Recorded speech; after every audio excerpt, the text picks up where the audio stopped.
여러분 절대 자기 전에 이것 하지 마세요. 밤새 화장실 왔다 갔다 하다가 결국 심장까지 망가집니다. 서울대병원 심혈관센터가 15년간 추적 연구한 결과입니다. 밤에 2번 이상 깨서 화장실 가시는 분 심장병 위험이 1.8배 높았습니다. 10명 중 7명이 그랬습니다. 그런데요, 더 충격적인 사실이 있습니다. 이 문제, 나이 때문이 아닙니다. 잠들기 전에 무심코 하시는 한 가지 습관 때문입니다. 오늘 그 습관이 무엇인지, 그리고 어떻게 바꾸면 되는지 끝까지 알려드리겠습니다. 여러분도 혹시 이런 경험 있으시죠? 밤에 1번 깨시나요? 2번 깨시나요? 아니면 3번 이상 깨시나요? 2번 이상이시라면 지금부터 집중해서 들어주세요. 이미 우리 몸이 위험 신호를 보내고 있는 겁니다. 우리 주변 많은 분들이 이렇게 말씀하십니다. 나이 들면 원래 그런 거 아니야. 60 넘으면 다 그렇지. 참고 살아야지. 저도 처음에는 그렇게 생각했습니다. 근데요, 제가 노인의학 전문의로서 거의 28년간 연구하고 진료하면서 알게 된 사실은 완전히 달랐습니다. 밤중 소변, 단순히 방광 문제가 아닙니다. 우리 몸 전체가 보내는 위험 신호입니다. 심장, 뇌, 심지어 낙상까지 이 모든 것과 연결되어 있습니다. 그리고 다행히도 해결 방법이 있습니다. 비싼 약도 아니고 수술도 아니고 병원 치료도 아닙니다. 잠들기 전 딱 1스푼, 집에 있는 것으로 충분합니다. 돈 한 푼 안 듭니다. 이것 하나로 우리 주변 많은 우리 어르신들이 밤을 되찾으셨습니다. 오늘 제가 알려드릴 내용은 크게 7가지입니다. 첫째, 왜 60 이후에 밤소변이 늘어나는지 진짜 원인을 알려드리겠습니다. 둘째, 우리 방광이 왜 점점 예민해지는지 설명드리겠습니다. 셋째, 밤마다 깨는 것이 심장과 뇌에 어떤 위험을 주는지 말씀드리겠습니다. 넷째, 지금까지 잘못 알고 계셨던 상식 5가지를 바로잡아 드리겠습니다. 다섯째, 잠들기 전 1스푼이 어떻게 작용하는지 과학적으로 알려드리겠습니다. 여섯째, 오늘부터 바로 실천할 수 있는 구체적인 방법을 알려드리겠습니다. 일곱째, 효과를 배로 높여주는 저녁 습관까지 말씀드리겠습니다. 이 영상 끝까지 보시면 오늘 밤부터 달라지실 수 있습니다. 저는 대한노인의학회 정회원이자 서울의 한 대학병원에서 28년 가까이 어르신들의 건강을 돌봐온 전문의입니다.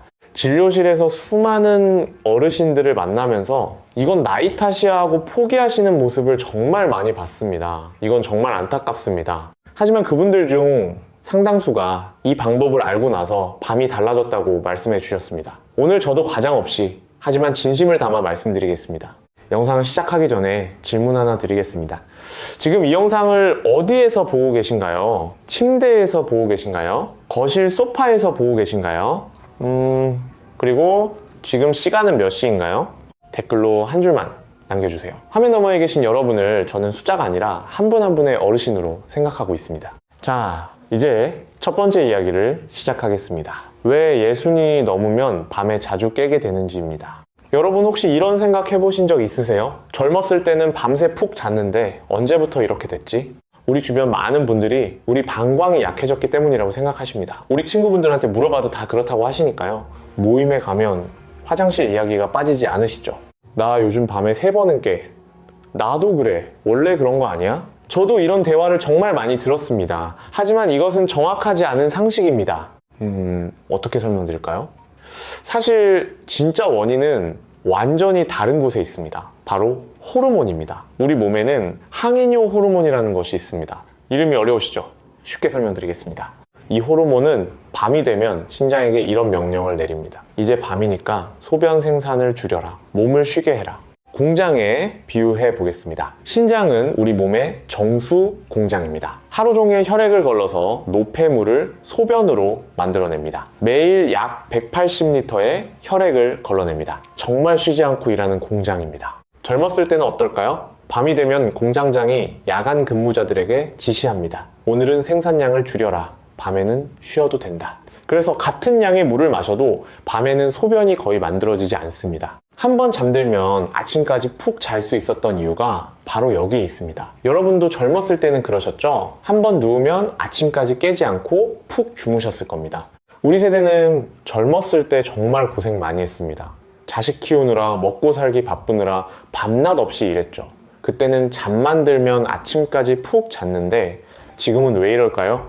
그런데 나이가 들면 어떻게 될까요? 공장장의 목소리가 작아집니다. 야간 근무자들에게 지시가 제대로 전달되지 않습니다. 그래서 밤에도 나처럼 열심히 소변을 만들어내는 겁니다. 대한노인의학회 자료에 따르면 60세 이후부터 이 호르몬의 야간 분비량이 눈에 띄게 감소하기 시작합니다. 구체적인 숫자를 말씀드리겠습니다. 30대의 야간 호르몬 분비량을 100이라고 하면 60대는 약 58로 줄어듭니다. 42%가 감소하는 겁니다. 70대가 되면 43 정도까지 떨어집니다. 절반 이하입니다. 질병관리청 통계를 보면 65세 이상 어르신 중 밤에 2번 이상 화장실에 가시는 분이 약 67%입니다. 10명 중 거의 7명입니다. 그런데 이분들 대부분 어떻게 하시나요? 나이 들면 다 그렇지. 원래 그런 거야. 이렇게 넘기십니다. 하지만 이것은 단순한 불편함이 아닙니다. 우리 몸이 보내는 신호입니다. 70세를 넘기면 밤과 낮의 호르몬 차이가 거의 사라집니다. 10명 중 8명에서 이런 변화가 관찰됩니다. 신장은 밤에도 나처럼 쉬지 않고 소변을 만들어냅니다. 물을 많이 마시지 않았는데도 새벽에 화장실에 가셔야 하는 이유가 바로 여기에 있습니다. 제가 진료실에서 만난 한 분이 떠오릅니다. 67세 남성분이셨습니다. 밤마다 3번씩 깨신다고 하셨어요. 처음에 이렇게 말씀하셨습니다. 선생님, 저는 전립선이 안 좋은 거 아닌가요? 친구들도 다 그렇다고 하던데요. 검사를 해봤더니 전립선은 나이에 비해 상태가 좋은 편이었습니다. 문제는 전립선이 아니라 야간 호르몬 분비 저하였습니다. 제가 설명을 드리니 그분이 이렇게 말씀하셨어요. 아, 그러면 우리 방광이 잘못된 게 아니라 몸의 시계가 고장 난 거군요. 정확하게 이해하셨습니다. 오래된 시계를 생각해 보세요. 새 시계는 정확한 시간을 알려줍니다. 아침 7시면 7시, 밤 10시면 10시. 하지만 오래된 시계는 어떤가요? 5분씩 느려지기도 하고 10분씩 빨라지기도 합니다. 정확한 시간을 알 수 없게 됩니다. 우리 몸에 우리 생체 시계도 마찬가지입니다. 나이가 들면 밤인지 낮인지 헷갈리기 시작합니다. 여러분, 이 이야기를 들으시면서 혹시 이런 생각 드시나요? 아, 내가 이상한 게 아니었구나. 몸이 원래 그렇게 변하는 거구나. 맞습니다. 여러분, 잘못이 아닙니다. 의지가 약한 것도 아닙니다. 몸의 리듬이 바뀐 것 뿐입니다. 그런데 문제는 이 변화가 소리 없이 진행된다는 점입니다. 통증도 없고 특별한 경고 신호도 없습니다. 그저 어느 날부터 잠이 얕아지고 새벽에 눈이 떠지고 다시 잠들기가 어려워집니다. 이때 우리 주변 많은 분들이 어떻게 하시나요? 나이가 들면 다 그렇지, 참고 살아야지, 이렇게 넘기십니다. 하지만 그렇게 지나친 밤들이 쌓이면 우리 몸은 점점 더 밤을 휴식 시간이 아닌 활동 시간으로 착각하게 됩니다. 그리고 그 오해가 바로 야간뇨를 고착시키는 출발점이 됩니다. 제가 기억하는 또 한 분이 계십니다. 72세 여성분이셨는데 남편분이 밤에 자주 깨시는 것 때문에 함께 오셨습니다. 아내분이 이렇게 말씀하셨어요. 선생님, 남편이 밤에 서너 번씩 깨니까 저도 잠을 못 자요. 부부가 같이 힘들어요. 남편분은 미안해 하셨습니다. 옆에서 고개를 숙이고 계셨어요. 하지만 검사 결과를 보니 우리 방광이나 전립선에 큰 문제가 없었습니다. 호르몬 변화와 생활 습관이 원인이었습니다. 3주 정도 제가 알려드린 방법을 실천하신 후에 다시 오셨는데 아내분이 활짝 웃으시면서 말씀하셨어요. 선생님, 이제 저도 잠을 자요. 남편도 한두 번밖에 안 깨요. 그 모습을 보면서 저는 생각했습니다. 밤소변은 한 사람만의 문제가 아니구나. 우리 가족 전체의 삶의 질과 연결되어 있구나. 여러분, 가정은 어떠세요? 배우자분이나 가족분이 여러분 때문에 함께 잠을 못 주무시고 계신 건 아닌가요?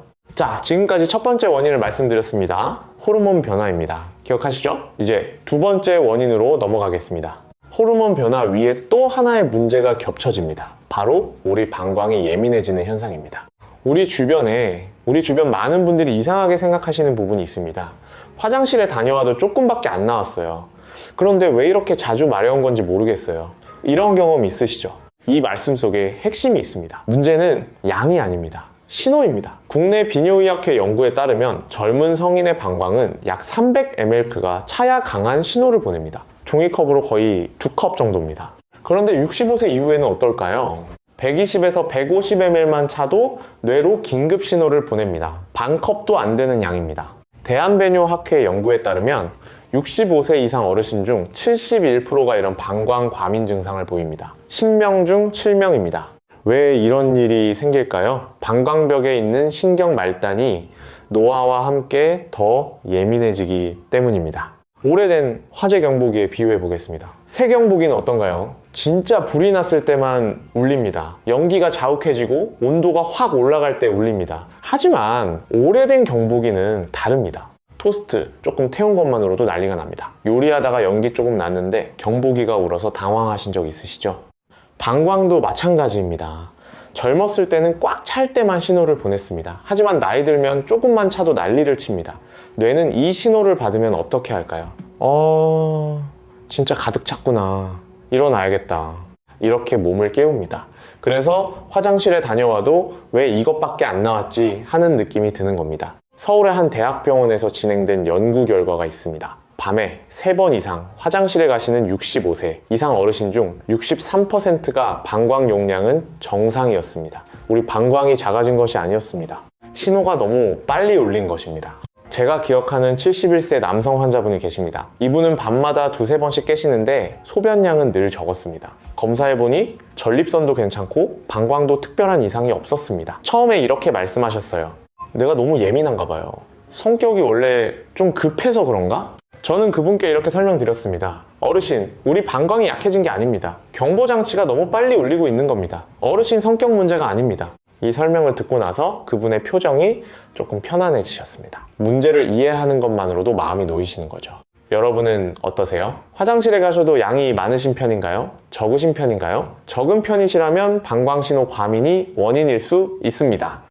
여기서 중요한 점 하나 짚고 넘어가겠습니다. 우리 주변 많은 분들이 잠자리에 들기 전 혹시 몰라서 미리 화장실에 다녀오시는 습관이 있습니다. 마렵지 않아도 일단 가보자 하시는 거죠.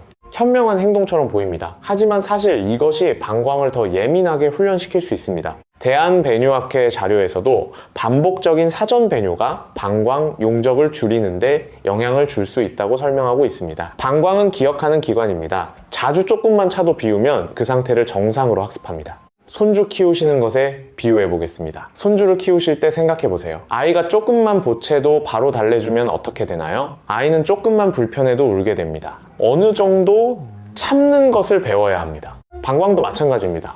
이해가 되시나요? 호르몬 변화에 방광 예민화가 겹치면 악순환이 시작됩니다. 밤은 점점 얕아지고 우리 몸은 점점 쉽게 깨어납니다. 자, 지금까지 2가지 원인을 말씀드렸습니다. 첫째, 호르몬 변화. 둘째, 방광 예민화. 기억하시죠? 이제 이 문제가 왜 그냥 불편함으로 끝나지 않는지 알아보겠습니다. 우리 몸 전체에 어떤 영향을 미치는지 말씀드리겠습니다. 여러분, 이 부분은 조금 무겁게 들리실 수 있습니다. 하지만 반드시 알아야 하는 이야기입니다. 밤중에 소변 때문에 자주 깨는 것이 단순히 피곤함에서 끝나지 않습니다. 3가지 심각한 문제로 이어질 수 있습니다. 첫째, 심장 문제입니다. 둘째, 뇌 문제입니다. 셋째, 낙상 위험입니다. 하나씩 자세히 말씀드리겠습니다. 먼저 심장 이야기부터 해보겠습니다. 우리가 깊이 잠들면 심장도 함께 쉽니다. 정상적인 깊은 수면 동안에는 혈압이 자연스럽게 10에서 18% 정도 내려갑니다. 이것을 야간 혈압 하강이라고 부릅니다. 이 과정이 심장 건강에 매우 중요합니다. 심장을 트럭에 비유해 보겠습니다. 낮에는 무거운 짐을 싣고 열심히 달립니다. 배달도 하고 이사짐도 옮깁니다. 하루 종일 쉬지 않고 일합니다. 밤에는 어떻게 해야 할까요? 짐을 내리고 정비소에서 쉬어야 합니다. 엔진도 시키고 타이어도 점검하고 기름도 갈아야 합니다. 그래야 다음날 또 달릴 수 있습니다. 수면이 바로 그 정비 시간입니다. 그런데 대한고혈압학회 자료에 따르면 밤에 2번 이상 깨는 분들 중 상당수가 이 혈압 하강이 제대로 일어나지 않습니다. 구체적으로 말씀드리면 야간에 2번 이상 깨는 분들의 57%가 혈압 하강 부전을 보였습니다. 10명 중 거의 6명입니다. 몸은 누워있지만 심장은 밤새 긴장 상태에 놓여 있는 겁니다. 트럭이 정비소에 들어갔는데도 엔진을 끄지 않고 공회전하는 것과 같습니다. 이런 상태가 반복되면 어떻게 될까요? 서울대병원 심혈관 센터의 15년간 추적 연구 결과가 있습니다. 정말 충격적입니다. 밤에 2번 이상 깨는 어르신은 그렇지 않은 분에 비해 심근경색 위험이 1.8배였습니다. 뇌졸중 위험은 2.1배였습니다. 거의 2배입니다. 특히 새벽 4시에서 6시 사이가 가장 위험한 시간대로 나타났습니다. 왜 새벽이 위험할까요? 이 시간에 우리 몸은 혈압을 서서히 높여 깨어날 준비를 합니다. 일어날 준비를 하는 거죠. 그런데 밤새 제대로 쉬지 못한 심장과 혈관은 이 변화를 감당하기 어렵습니다. 그래서 심장마비나 뇌졸중이 이 시간대에 가장 많이 발생하는 겁니다. 여러분, 혹시 새벽에 화장실 다녀오신 후 가슴이 두근거리거나 머리가 맑지 않은 적 있으셨나요? 있으시다면 그것이 심장과 우리 뇌가 보내는 경고 신호일 수 있습니다.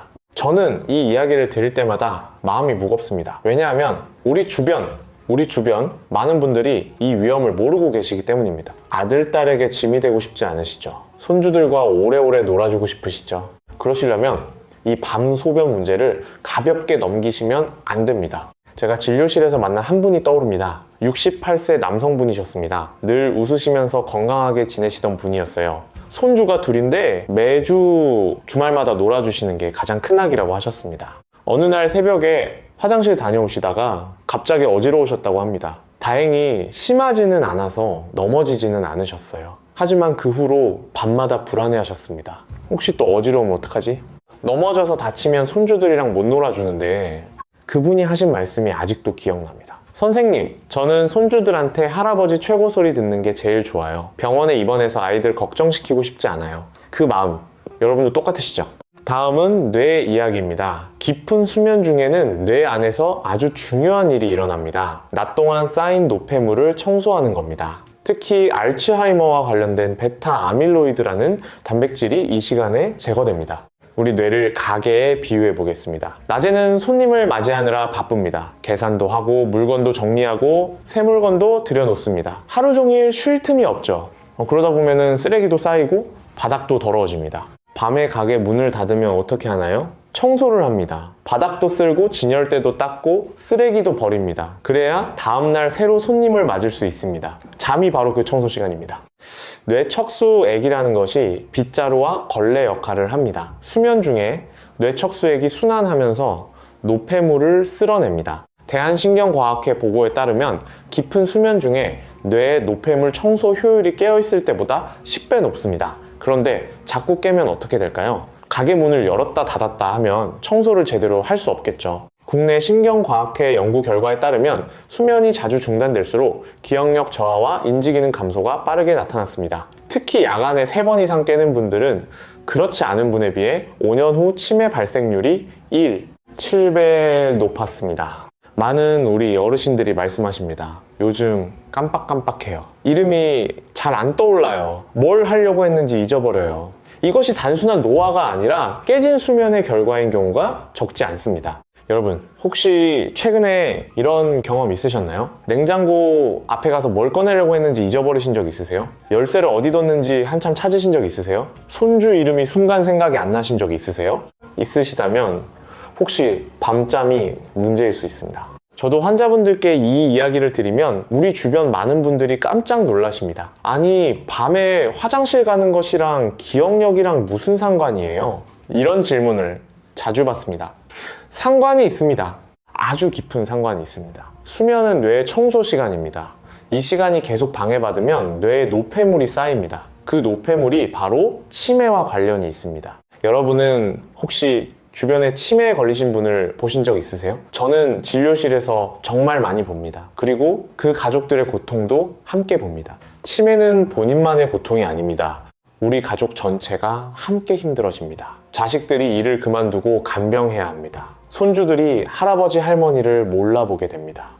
이 슬픈 이야기를 막을 수 있는 가장 기본적인 방법 중 하나가 바로 좋은 수면입니다. 밤에 자주 깨지 않는 것입니다. 마지막으로 낙상 이야기입니다. 가장 현실적인 위험입니다. 아직 잠에서 완전히 깨어나지 않은 상태에서 어두운 집 안을 걷는 것은 젊은 사람에게도 위험합니다. 하지만 관절과 시력이 약해진 어르신에게는 훨씬 더 치명적입니다. 보건복지부 통계에 따르면 65세 이상 어르신의 고관절 골절 중 약 43%가 밤이나 새벽 시간대에 화장실로 이동하다가 발생합니다. 거의 절반입니다. 한 번의 낙상이 어떤 결과를 가져올 수 있을까요? 고관절 골절의 경우 수술, 3개월 이상의 입원, 6개월 이상의 재활이 필요합니다.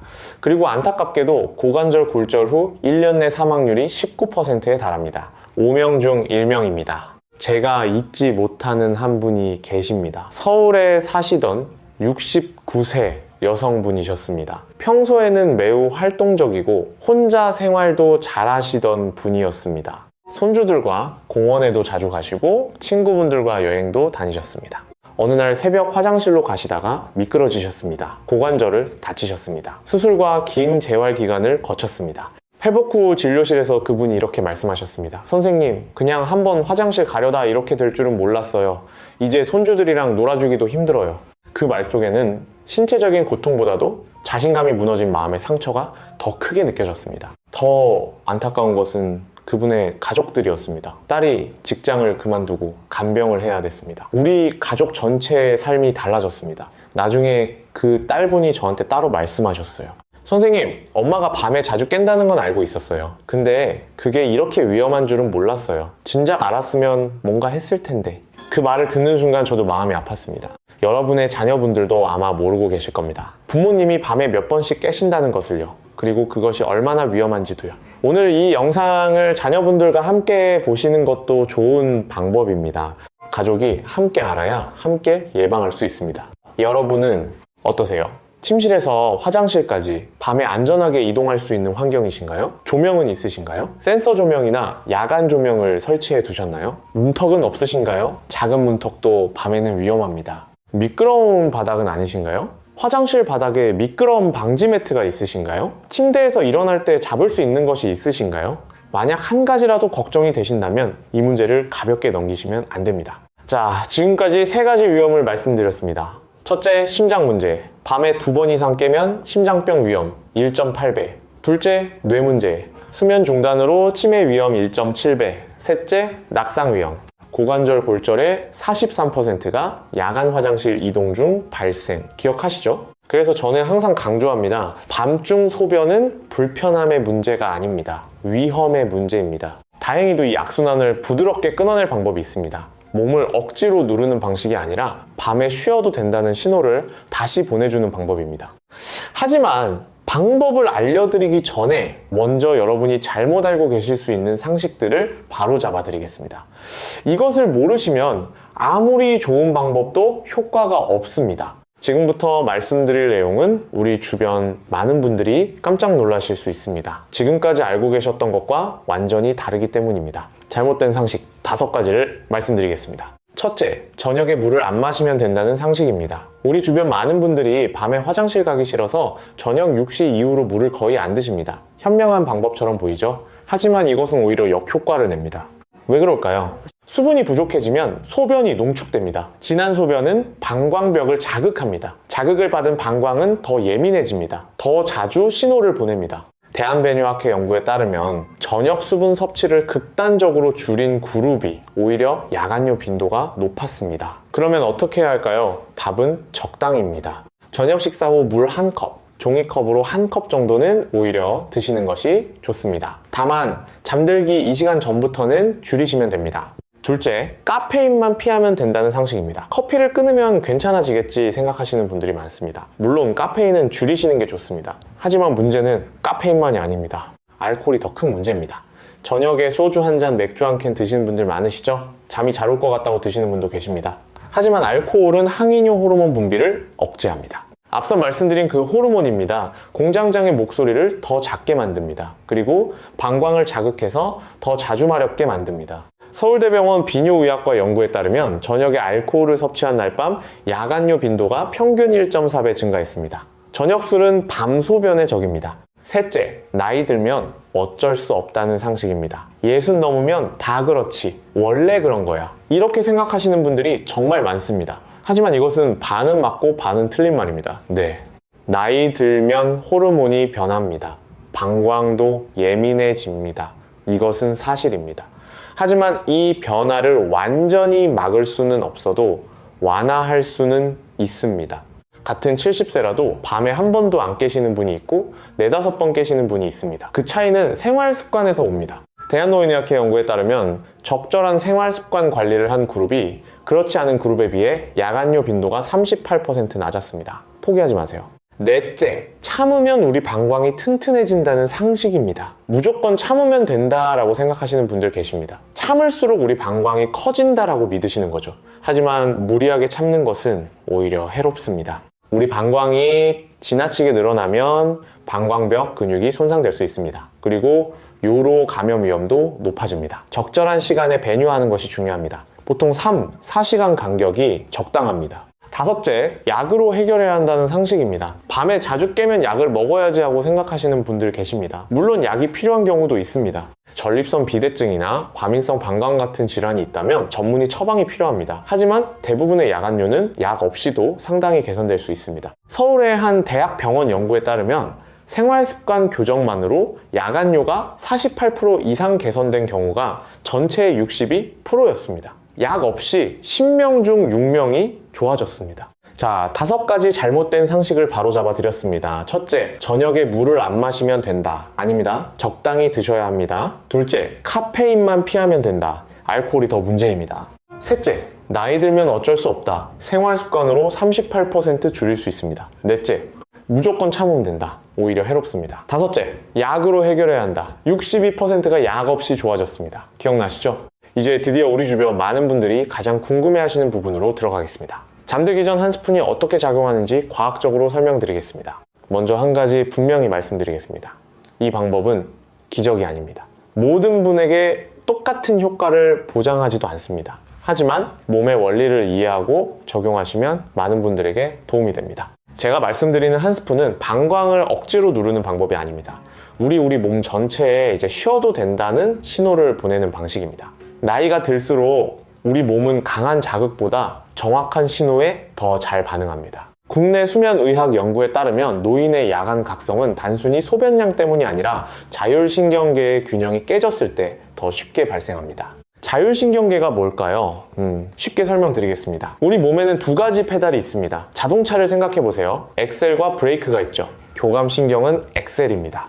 몸을 긴장시키고 움직이게 합니다. 낮에 활동할 때 작동합니다. 부교감신경은 브레이크입니다. 몸을 이완시키고 쉬게 합니다. 밤에 잠잘 때 작동합니다. 젊었을 때는 낮에는 엑셀, 밤에는 브레이크. 이 전환이 깔끔하게 이루어집니다. 하지만 나이 들면 어떻게 될까요? 페달이 뻑뻑해집니다. 엑셀에서 브레이크로 바꾸려는데 잘 안 바뀝니다. 몸은 누워있는데 마음은 아직 난모드입니다. 이때 방광의 작은 신호도 크게 증폭되어 뇌를 깨웁니다. 제가 말씀드리는 한 스푼은 바로 이 전환을 부드럽게 돕는 역할을 합니다. 여러분, 지금까지 설명을 들으시면서 어떠셨어요? 아, 그래서 밤에 자꾸 깨는 거구나. 몸의 스위치가 안 바뀌는 거구나. 이해가 되셨죠? 문제를 이해하면 해결책도 명확해집니다. 자율신경 전환을 돕는 것, 이것이 핵심입니다. 그래서 저는 수면제를 권하지 않습니다. 수면제는 뇌를 강제로 끄는 것입니다. 자연스러운 전환이 아닙니다. 그리고 우리 어르신 분들에게는 부작용도 많습니다. 낙상 위험이 오히려 높아질 수 있습니다. 대한수면학회에서도 고령자에게 수면제 장기 복용은 권하지 않습니다. 저는 우리 몸의 자연스러운 리듬을 회복시키는 방법을 권합니다. 그것이 바로 오늘 말씀드리는 한 스푼입니다. 구체적으로 어떻게 작용할까요? 3가지 메커니즘이 있습니다. 첫째, 혈당 안정입니다. 잠자는 동안 혈당이 급격히 떨어지면 우리 몸은 스트레스 호르몬을 분비합니다. 코티솔이라는 호르몬입니다. 이 호르몬이 분비되면 몸이 각성 상태로 바뀝니다.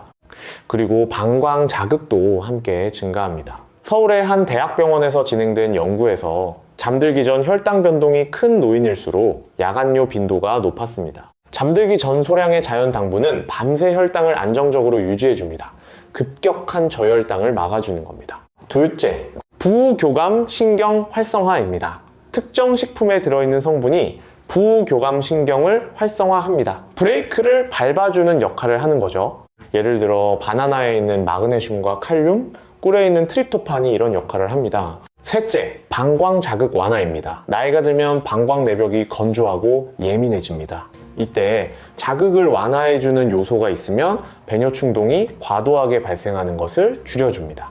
대한배뇨학회 자료에서도 방광 자극을 줄이는 생활 습관이 야간뇨 관리의 핵심 중 하나라고 강조하고 있습니다. 그렇다면 구체적으로 무엇을 어떻게 먹으면 될까요? 3가지 방법을 알려드리겠습니다. 하나만 선택하셔서 하시면 됩니다. 첫 번째 방법, 꿀 한 스푼입니다. 천연 꿀을 작은 숟가락으로 한 스푼, 약 5ml 정도입니다. 물에 타지 마시고 그냥 그대로 드세요. 꿀에는 포도당과 과당이 들어있어서 밤새 혈당을 안정시켜줍니다. 그리고 트립토판이라는 아미노산이 멜라토닌 생성을 도와 수면의 질을 높여줍니다. 주의할 점이 있습니다. 당뇨가 있으신 분은 주치의와 먼저 상담하세요. 혈당 조절이 안정적이지 않은 분에게는 권하지 않습니다. 두 번째 방법, 바나나 반개입니다. 바나나에는 마그네슘과 칼륨이 풍부합니다. 이 두 가지 미네랄이 근육을 이완시키고 신경을 안정시킵니다. 방광 근육도 포함해서요. 바나나는 소화가 잘 되어서 밤에 위장에 부담을 주지 않습니다. 당지수도 중간 정도라서 혈당을 급격히 올리지 않습니다. 너무 익은 바나나보다는 약간 노란색, 끝부분이 살짝 초록색인 바나나가 좋습니다. 당지수가 더 낮기 때문입니다. 세 번째 방법, 아몬드 칠알입니다. 아몬드에는 마그네슘이 풍부합니다. 한 줌의 하루 필요량의 약 18%가 들어있습니다. 마그네슘은 근육 이완과 신경 안정에 필수적입니다. 그리고 건강한 지방과 단백질이 들어있어서 밤새 혈당을 천천히 유지해줍니다. 소금이나 설탕이 첨가되지 않은 자연 상태의 아몬드를 드세요. 여러분은 어떤 방법이 끌리시나요? 꿀은 달콤한 거 좋아하시는 분께, 바나나는 과일 좋아하시는 분께, 아몬드는 견과류 좋아하시는 분께 기호에 맞게 선택하시면 됩니다. 효과는 비슷합니다. 한 가지 더 말씀드리겠습니다. 이 세 가지를 섞어서 드시면 안 됩니다. 하나만 선택하세요. 왜냐하면 양이 중요하기 때문입니다. 세 가지를 다 드시면 양이 너무 많아집니다. 그러면 오히려 소화기관을 자극해서 밤에 깨실 수 있습니다. 심플하게 하나만 선택하세요. 그리고 꾸준히 하세요. 여러분은 어떤 것을 선택하시겠어요? 지금 당장 댓글로 써보세요. 꿀이요, 바나나요, 아몬드요, 이렇게 써주시면 됩니다. 다른 분들이 뭘 선택하셨는지도 보실 수 있습니다. 제가 진료실에서 가장 많이 추천하는 거는 꿀입니다. 왜냐하면 양을 조절하기 가장 쉽기 때문입니다. 작은 숟가락 하나, 정확하게 한 스푼만 드시면 됩니다. 바나나는 반개라고 말씀드렸지만 바나나 크기가 다르잖아요. 아몬드도 5알, 7알이라고 했지만 개수 세기가 번거로우실 수 있습니다. 꿀은 숟가락 하나면 됩니다. 간단합니다. 물론 당뇨가 있으신 분은 아몬드를 추천드립니다. 아몬드는 혈당에 거의 영향을 주지 않기 때문입니다. 자, 이제 가장 중요한 부분입니다. 어떻게 실천해야 하는지 구체적으로 알려드리겠습니다. 6가지만 기억하세요.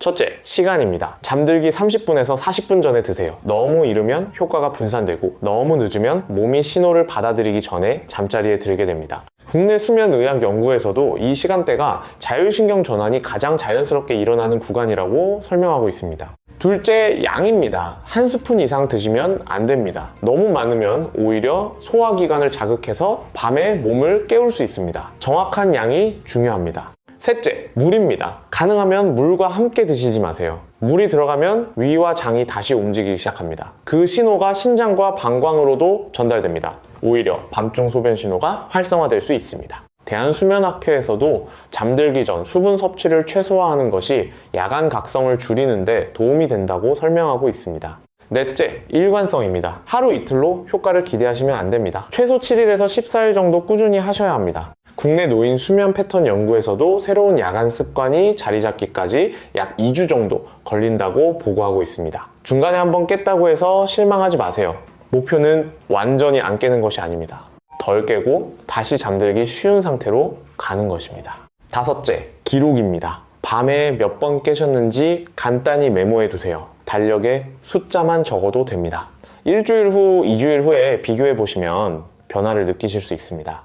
여섯째, 예외 상황입니다. 당뇨가 있으시면 반드시 주치의와 상담하세요. 갑작스러운 체중 감소, 혈뇨, 배뇨시 통증이 있으시면 반드시 비뇨의학과 진료를 받으셔야 합니다. 이 방법은 치료를 대신하는 것이 아닙니다. 자, 6가지 기억하시죠? 첫째, 잠들기 40분 전에. 둘째, 한 스푼만. 셋째, 물 없이. 넷째, 최소 2주간 꾸준히. 다섯째, 기록하기. 여섯째, 예외 상황 확인.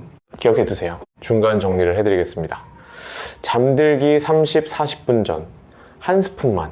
물 없이 2주 이상. 기록하기. 예외 확인. 6가지. 기억하시죠? 어려운 것 하나도 없습니다. 오늘 밤부터 시작하실 수 있습니다. 집에 꿀이나 바나나, 아몬드 하나쯤은 있으시잖아요. 제가 진료했던 73세 남성 환자분이 떠오릅니다. 이분은 오랫동안 밤에 3번씩 깨는 것이 당연하다고 생각하며 지내셨습니다. 특별한 약을 쓰고 싶어 하지도 않으셨고 그저 조금만 덜 깨면 좋겠다고 하셨습니다. 이 방법을 2주 정도 실천하셨습니다. 다시 진료실에 오셨을 때 이렇게 말씀하셨어요. 선생님, 아직 한 번은 깨지만 예전처럼 불안하지가 않습니다. 저는 이 말이 매우 중요하다고 느꼈습니다. 몸이 밤을 다시 신뢰하기 시작했다는 신호이기 때문입니다. 그리고 한 달 후에 다시 오셨을 때는 이렇게 말씀하셨습니다. 선생님, 이제 한 번만 깨요. 가끔은 한 번도 안 깰 때도 있어요. 아내가 좋아해요. 같이 푹 잘 수 있으니까. 그분의 표정이 정말 밝아지셨던 것이 기억납니다. 이 방법은 기적이 아닙니다. 마법의 약도 아닙니다. 하지만 나이가 들며 흐트러진 생체 리듬을 아주 작은 신호로 다시 정렬해주는 과정입니다. 여러분도 하실 수 있습니다. 어렵지 않습니다. 오늘 밤부터 시작하세요. 자, 지금까지 잠들기 전 한 스푼의 원리와 방법을 알려드렸습니다. 기억하시죠? 꿀, 바나나, 아몬드 중 하나. 잠들기 30, 40분 전 물 없이 2주 이상 꾸준히. 이제 마지막으로 이 효과를 배로 높여주는 저녁 습관들을 알려드리겠습니다. 이것까지 함께 하시면 효과가 훨씬 좋아집니다. 저는 늘 말씀드립니다. 몸은 단 하나의 행동보다 저녁 전체의 분위기를 기억한다고요. 같은 한 스푼이라도 어떤 저녁을 보내셨느냐에 따라 효과가 완전히 달라집니다. 5가지 저녁 습관을 알려드리겠습니다. 첫째, 저녁 식사 시간입니다. 가능하다면 저녁 식사는 오후 6시 반에서 7시 이전에 마치세요. 왜 그럴까요? 해가 지고 나면 소화 기능과 신진대사가 자연스럽게 속도를 늦춥니다. 이때 음식을 늦게 섭취하면 몸은 쉬어야 할 시간에 계속 일을 하게 됩니다. 그 여파가 방광 자극으로 이어질 수 있습니다. 국내 노인영양 연구에 따르면 저녁을 8시 이후에 드신 분들이 7시 이전에 드신 분들보다 야간뇨 빈도가 1.3배 높았습니다. 작은 변화입니다. 하지만 밤이 훨씬 조용해졌다고 말하는 분들이 많습니다. 제가 기억하는 70대 초반 남성분이 계십니다. 처음 오셨을 때 저녁 8시 반에 드신다고 하셨어요. 일 끝나고 집에 오시면 그 시간이 된다고요. 제가 저녁 식사 시간을 당기시라고 말씀드렸더니 처음에는 힘들다고 하셨어요. 하지만 3주 정도 7시 전에 드시도록 노력하셨더니 밤에 깨는 횟수가 줄었다고 하셨습니다. 이제는 아예 6시 반에 드신다고 하세요. 습관이 바뀌니까 오히려 편하다고요. 이런 작은 변화가 모여서 밤을 바꿉니다. 둘째, 저녁 이후 음료입니다. 많은 우리 어르신들이 따뜻한 우유나 차 한 잔을 편안함의 상징처럼 생각하십니다. 하지만 밤 시간대에는 그 한 잔이 생각보다 큰 자극이 됩니다. 액체가 들어가면 몸은 다시 처리 모드로 들어갑니다. 신장과 방광도 함께 움직이기 시작합니다. 잠들기 2시간 전부터는 음료 섭취를 최소화하세요. 위로가 필요하시다면 음료 대신 따뜻한 조명 아래에서 가볍게 몸을 이완시키는 것이 더 좋습니다. 셋째, 잠자는 자세입니다. 왼쪽으로 누워서 무릎 사이에 작은 베개를 끼는 자세가 좋습니다. 왜 그럴까요? 이 자세는 복부 압력을 줄이고 혈액순환을 도와 밤 동안 몸이 안정되기 쉬운 환경을 만들어줍니다. 방광에 가해지는 압력도 줄어듭니다. 국내 재활의학 자료에서도 이 자세가 소화와 야간 불편감을 완화하는 데 도움이 된다고 설명하고 있습니다. 넷째, 취침 전 화장실 습관입니다. 앞서 말씀드렸죠? 마렵지 않은데 혹시 몰라서 미리 가는 것은 방광을 예민하게 훈련시킬 수 있습니다. 몸을 믿는 연습이 필요합니다. 진짜 신호가 왔을 때 반응하겠다는 믿음입니다. 처음에는 불안하실 수 있습니다. 하지만 이 신뢰가 쌓일수록 밤은 점점 더 길어집니다. 이것은 마음의 훈련이기도 합니다. 몸을 믿는 연습. 저는 환자분들께 이렇게 말씀드립니다. 방광은 여러분을 배신하지 않습니다. 진짜 신호가 오면 알려줍니다. 미리 걱정하지 않아도 됩니다. 여러분은 밤에 몇 번 화장실에 가시나요? 1번, 2번, 3번 이상? 지금 댓글로 숫자만 써주세요. 다른 분들과 비교해보시면 용기가 생기실 겁니다. 5째, 조명과 전자기기입니다. 잠들기 1시간 전부터는 밝은 조명을 피하세요. TV나 스마트폰의 푸른 빛은 멜라토닌 분비를 억제합니다. 멜라토닌은 수면 호르몬입니다. 따뜻한 조명 아래에서 책을 읽거나 조용히 호흡을 고르는 것이 좋습니다. 자, 5가지 저녁 습관입니다. 기억하시죠? 첫째, 저녁 식사는 7시 이전에. 둘째, 잠들기 2시간 전부터 음료 줄이기. 셋째, 왼쪽으로 누워서 무릎 사이에 베개. 넷째, 마렵지 않으면 화장실 가지 않기. 5째, 잠들기 1시간 전부터 밝은 빛 피하기. 이렇게 저녁의 흐름이 바뀌면 한 스푼은 더 이상 단독 행동이 아니라 편안한 밤으로 들어가는 문이 됩니다. 추가로 낮 시간에 도움이 되는 습관 4가지도 알려드리겠습니다. 이것까지 함께 하시면 효과가 더욱 좋아집니다. 첫째, 아침 햇빛입니다. 아침에 일어나서 20, 30분 정도 햇빛을 쬐세요. 창가에 앉아 계셔도 좋고 가벼운 산책을 하셔도 좋습니다. 왜 햇빛이 중요할까요? 햇빛은 우리 몸의 시계를 리셋해 줍니다. 아침에 햇빛을 쬐면 뇌에 지금은 낮이다 라는 신호가 전달됩니다. 그러면 밤에는 자동으로 지금은 밤이다 라는 신호가 더 선명해집니다. 아까 말씀드렸죠? 나이 들면 낮과 밤의 구분이 흐려진다고요. 햇빛이 그 구분을 다시 선명하게 만들어줍니다. 국내 수면의학 연구에서도 아침 햇빛 노출이 야간 멜라토닌 분비를 32% 이상 증가시킨다고 보고하고 있습니다. 실내에만 계시면 안 됩니다. 꼭 밖에 나가시거나 최소한 창가에서 햇빛을 받으세요. 유리창을 통해서도 효과가 있습니다. 둘째, 낮 시간 수분 섭취입니다. 하루에 필요한 물은 낮에 충분히 드세요. 아침과 점심 때 물을 잘 드시면 저녁에 굳이 많이 안 드셔도 됩니다. 오전에 하루 물의 60, 70%를 드시는 것이 좋습니다. 셋째, 가벼운 운동입니다. 하루 20, 30분 걷기 운동을 하세요. 격렬한 운동은 피하시고 땀이 살짝 나는 정도면 됩니다. 운동은 자율신경의 균형을 회복시켜줍니다. 낮에 적당히 활동하면 밤에 부교감 신경이 더 잘 활성화됩니다. 아까 자동차 비유 기억하시죠? 엑셀과 브레이크요. 낮에 엑셀을 적당히 밟아야 밤에 브레이크가 잘 듣습니다. 하루 종일 집에만 계시면 몸이 낮과 밤을 구분하기 어렵습니다. 그리고 운동은 방광 건강에도 도움이 됩니다. 대한비뇨의학회 자료에 따르면 규칙적인 걷기 운동을 하는 그룹이 그렇지 않은 그룹에 비해 야간뇨 빈도가 23% 낮았습니다. 특히 골반 바닥 근육을 강화하는 케겔 운동이 도움이 됩니다. 케겔 운동 아시죠? 소변을 참는 것처럼 아랫배에 힘을 주는 운동입니다. 하루에 3번, 한 번에 10회씩 하시면 됩니다. 언제 어디서나 하실 수 있습니다. 앉아 계실 때, TV 보실 때 언제든 가능합니다. 다만 저녁 6시 이후에 격렬한 운동은 피하세요. 몸이 각성 상태가 되어 잠들기 어려워질 수 있습니다. 넷째, 낮잠 조절입니다. 낮잠은 20분 이내로 제한하세요. 너무 오래 주무시면 밤 수면에 영향을 줍니다. 그리고 오후 3시 이후에는 낮잠을 피하세요. 왜 20분일까요? 낮잠이 20분을 넘어가면 깊은 수면에 빠지게 됩니다. 깊은 수면에서 깨면 오히려 더 피곤해집니다. 그리고 밤에 잠들기 어려워집니다. 20분 정도의 짧은 낮잠은 오히려 좋습니다. 피로 회복에 도움이 되고 밤 수면에는 영향을 주지 않습니다. 알람을 맞춰두세요.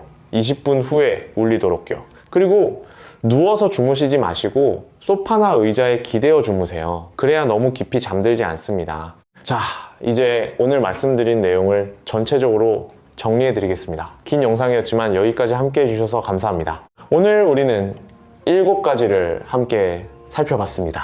첫째, 왜 나이 들면 밤에 자주 깨는지 알아봤습니다. 항이뇨 호르몬이 줄어들기 때문입니다. 우리 몸의 시계가 흐려진 거죠.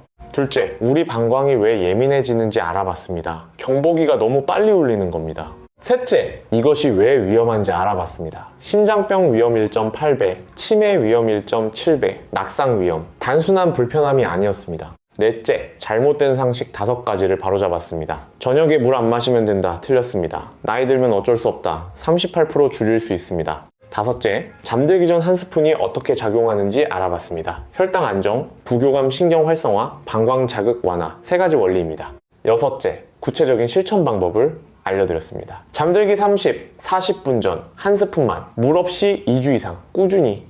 일곱째, 효과를 높이는 저녁 습관을 알려드렸습니다. 저녁 식사 7시 이전 음료 줄이기, 왼쪽으로 눕기, 못 믿기, 밝은 빛 피하기 기억하시죠? 자, 이제 가장 중요한 것만 다시 한번 정리해드리겠습니다. 오늘 영상에서 딱 3가지만 기억하세요. 첫째, 밤에 자주 깨는 것은 나이 탓만이 아닙니다. 호르몬 변화와 방광 예민화가 원인입니다. 그리고 생활 습관으로 충분히 개선할 수 있습니다. 둘째, 잠들기 전 한 스푼 습관을 시작하세요. 꿀, 바나나, 아몬드 중 하나. 잠들기 30, 40분 전에 물 없이 2주 이상 꾸준히. 셋째, 저녁 전체의 흐름을 바꾸세요. 저녁 식사는 7시 이전에, 음료는 잠들기 2시간 전부터 줄이기, 조명은 1시간 전부터 어둡게. 이 3가지만 기억하시면 됩니다. 어렵지 않습니다. 오늘 밤부터 시작할 수 있습니다. 돈 한 푼 안 듭니다. 집에 있는 것으로 충분합니다. 중요한 거는 완벽한 밤이 아닙니다. 조금 더 편안한 밤입니다. 한 번 덜 깨고 다시 잠들기가 쉬워지고 아침에 일어났을 때 몸이 덜 무겁게 느껴지는 것. 그 작은 변화들이 쌓이면 삶의 리듬도 함께 달라지기 시작합니다. 우리 세대는 자식 키우느라 정작 내 건강은 뒤로 했습니다. 먹고 살기 바빠서 몸은 늘 뒷전이었죠. 이제 우리 차례입니다. 손주들과 오래오래 놀아주시려면, 가족들에게 짐이 안 되시려면 지금부터 밤을 챙기셔야 합니다. 60 이후의 건강은 더 강한 자극이 아니라 더 지혜로운 돌봄에서 만들어집니다. 저는 진료실에서 매일 이것을 확인하고 있습니다. 여러분, 그동안 고생 많으셨습니다. 이제 스스로에게 조금 더 친절해지셔도 괜찮습니다. 이 영상의 내용은 일반적인 건강 정보를 바탕으로 한 것입니다. 개인의 상태에 따라 다를 수 있습니다. 통증, 혈뇨, 급격한 증상 변화가 있다면 반드시 전문의와 상담하시기 바랍니다. 이 영상은 진단이나 치료를 대신할 수 없습니다. 오늘 이야기가 마음에 조금이라도 닿았다면 댓글로 지금 계신 곳과 시간을 남겨주세요. 여러분의 한 줄 한 줄이 저에게는 다시 영상을 만들 힘이 됩니다. 도움이 되셨다면 좋아요 부탁드립니다. 가족 중에 밤에 자주 깨시는 분이 계시다면 이 영상을 공유해주세요. 함께 건강해지실 수 있습니다. 구독해주시면 더 많은 분들께 건강 정보가 전달됩니다. 우리 함께 건강해집시다. 저는 앞으로도 여러분의 밤이 조금 더 조용해질 수 있도록 과장 없이 하지만 진심을 담아 이야기하겠습니다. 오늘 밤은 스스로에게 조금 더 친절해지셔도 괜찮습니다. 편안한 밤 되시길 바랍니다. 감사합니다.